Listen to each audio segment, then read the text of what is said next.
क्या आप भी योगासन का अभ्यास करते समय ये गलती तो नहीं कर रहे हैं, जिसकी वजह से लंबे समय से अभ्यास करने के बाद भी आपको उतने परिणाम, उतने लाभ नहीं मिल पा रहे हैं?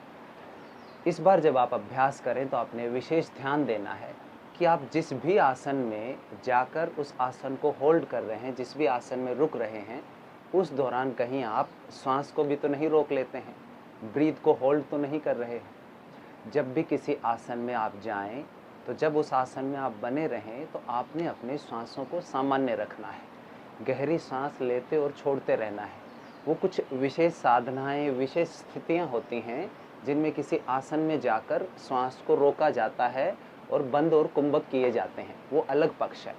हम जो शारीरिक लाभ के लिए नियमित जो योग अभ्यास करते हैं, खासकर आसनों का, उसमें आपने विशेष ध्यान देना है कि जिस भी आप आसन में जाएं और उसमें कुछ देर ठहरें, तो आपने सांस को होल्ड नहीं करना है, क्योंकि उसका लाभ हमें तभी मिल पाता है जब हम किसी विशेष आसन में, विशेष स्थिति में बने हुए उस स्थिति में ही अपने रक्त के प्रवाह को वहाँ तक पहुँचाते हैं। और जब हम गहरी सांसें लेते हैं तो जो हमारी प्राणिक शक्ति है, जो हमारी ऊर्जा है, वो शरीर के उन विभिन्न हिस्सों में पहुँचती है, तो उस हिस्से की हीलिंग होती है, वहाँ की ब्लॉकेज खुलती है। तो हमें उस प्राण शक्ति को रोकना नहीं है। जब भी किसी आसन में बने रहें, गहरी श्वास लेते रहना है और गहरी श्वास छोड़ते रहना है।